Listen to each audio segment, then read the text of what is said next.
The title of our experiment, it is the determination of capacitance of a capacitor. So the objective of this experiment, it is to determine the capacitance of unknown capacitors in single capacitor. Number two capacitors connected in series, two capacitors connected in parallel. The apparatus and materials required in this experiment, we have AC power supply, we have ammeter, and two capacitors. Value of capacitors are 7 microfarad and 4.5 microfarad.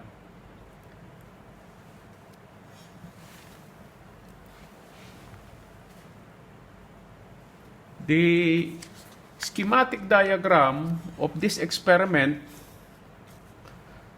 it is stated here. In a single capacitor, we have from AC supply connected to positive polarity of the ammeter. So it means from here, we will connect to a positive AC of our ammeter, and then from ammeter common to capacitor 1. So we will use the capacitor 1, this one capacitor, and then connected to common, and then the other side of the capacitor we will connect to power supply. So as you've noticed, the connection, it is only a circle connection. So like this. So in the data, and then we need to connect the voltmeter. How to connect a voltmeter? So we just connect it in parallel. So the connection is this, only in parallel. So the terminal, it is here the positive, and then the other common, we will connect it also here. It is connected in parallel. So we will turn on the power supply. So in our data, it is stated here, first thing to do, you will immediately calculate the value, so that is our reference. The value of the capacitor, it is 7 microfarad. So you just, the C total is equal to 7 microfarad. And then two capacitors connected in parallel, it is the reciprocal of the resistance. So when you calculate it from the given of capacitor 1, 7 microfarad, and then capacitor 2 of 4.5 microfarad here. So you have a reference total capacitance of 2.79 microfarad. And if you will connect it in parallel, so you just add two capacitors, the total capacitance is 11.5 microfarad. This is our reference. It is the calculated value. Now, we will do the calculation considering that we don't know the value of this capacitor. So, the capacitive reactance, we have the formula for capacitive reactance, voltage divided by the current. So we have the current, and then we have the voltage. So we will record the reading. The ammeter reading, it is 26.4 milliampere. And then the voltage reading, it is 11.5 volts. So using your calculator, so divide it 11.5 divided by 26 milliampere equal to 442 442.3 ohms as your capacitive reactance. So using the formula as C equal to 1, so we have 1 divided by 2 pi bracket. The frequency here in Oman is 50 multiplied by the given X sub C, which is the capacitive reactance, 442.3 bracket equal to, so the capacitance is 7.1 microfarad. So the calculated value is 7, and then the measured value, it is 7.1 microfarad. So number 1 reading, it is correct. So we will turn on the power supply, then remove the hold of the ammeter and voltmeter. The second part, it is to connect in series. So we have two capacitors connected in series. So series connection, it is like this. So series connection of two capacitors, it is only like this. So first thing to do, for you not to confuse, stated in the schematic diagram, it is the C1 connected to C2. This is the connection. So you just follow the schematic diagram so that it is easy for you. So two capacitors connected in series like this. Then from here, from the power supply, we will connect to positive of ammeter. Here, positive of ammeter. And then from ammeter, we will connect it to capacitor. So from here, we will connect to capacitor. Like that. So then, the other side or other polarity of power supply, we will connect it to the capacitor 2. So if you will notice, it is again a circle. Then the voltmeter, we will connect it in parallel.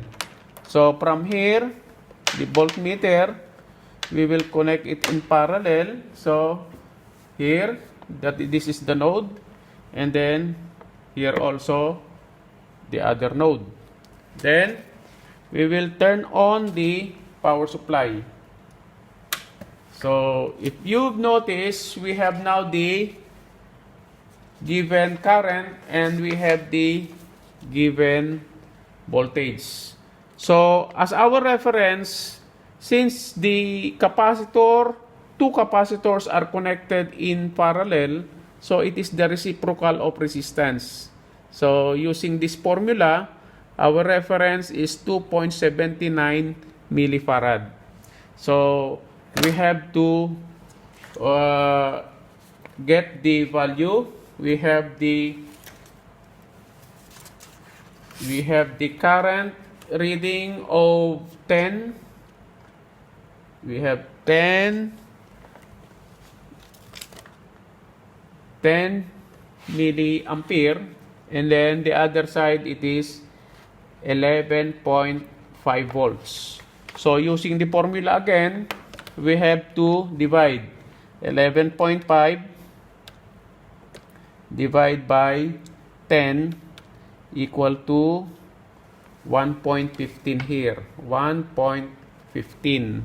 Then we will, by using this formula, to get the total capacitance, we have 1 divided by 2 pi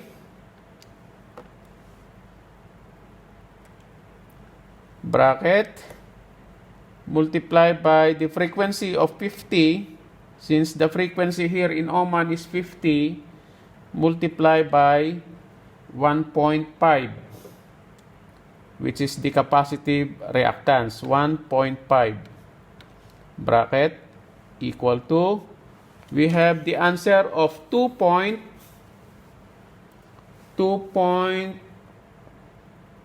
We have here 2.12 millifarad. 2.12 millifarad. Okay? So it is almost the same also. So next, in the third part, we need to turn off first the power supply, and then it is to 2 capacitors connected in parallel. So we will remove again the connection. Okay, like this. Remove all connections so that it is easy for you to analyze from schematic diagram again. We are here in the schematic diagram. We will connect 2 capacitors in parallel. It is like this. 2 capacitors connected in parallel. Okay, remove the hold of the ammeter and voltmeter. So from here, as you've noticed, we will connect it in parallel. 2 capacitors connected in parallel. How to connect 2 capacitors in parallel? It is only like this. The equivalent of 2 capacitors, it is now in parallel.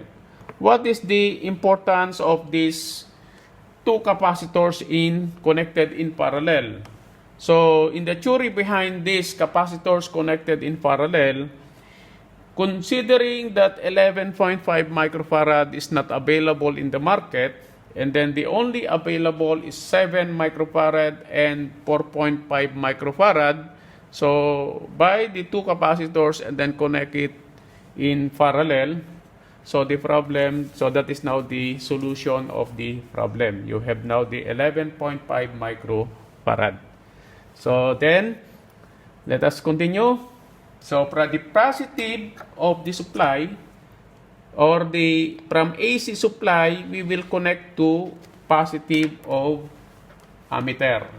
So here, positive of ammeter. Then the negative of ammeter, here we will connect to capacitance. 2 capacitors connected in parallel, like this. Then the other side,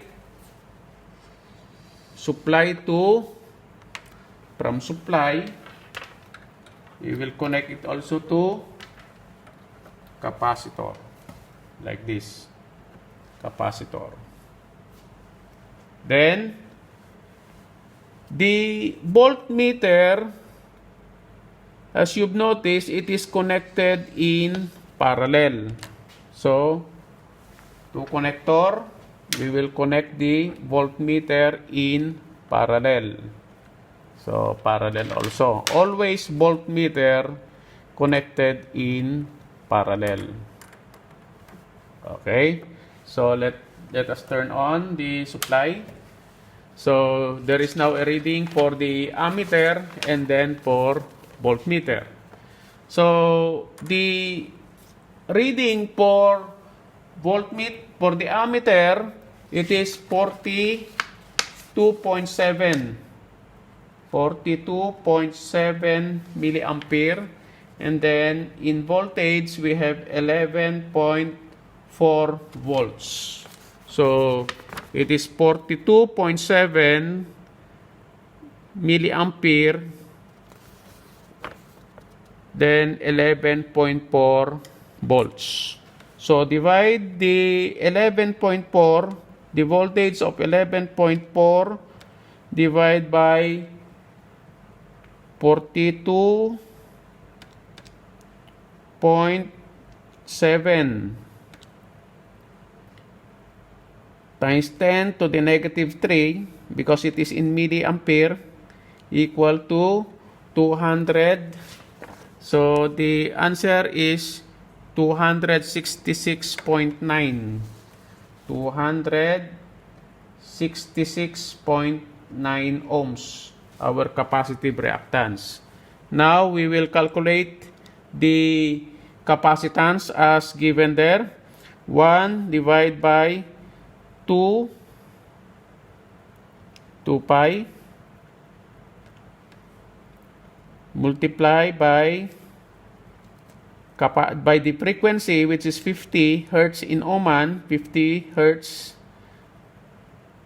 multiply by the capacitive reactance of 266.9, then bracket, equal to, the answer is, okay, so the answer is 1.19 times 10 to the negative 5. If we will convert that into microfarad, so 7 microfarad plus 4.5 microfarad, it is 11.5 microfarad. So the answer is 11.9.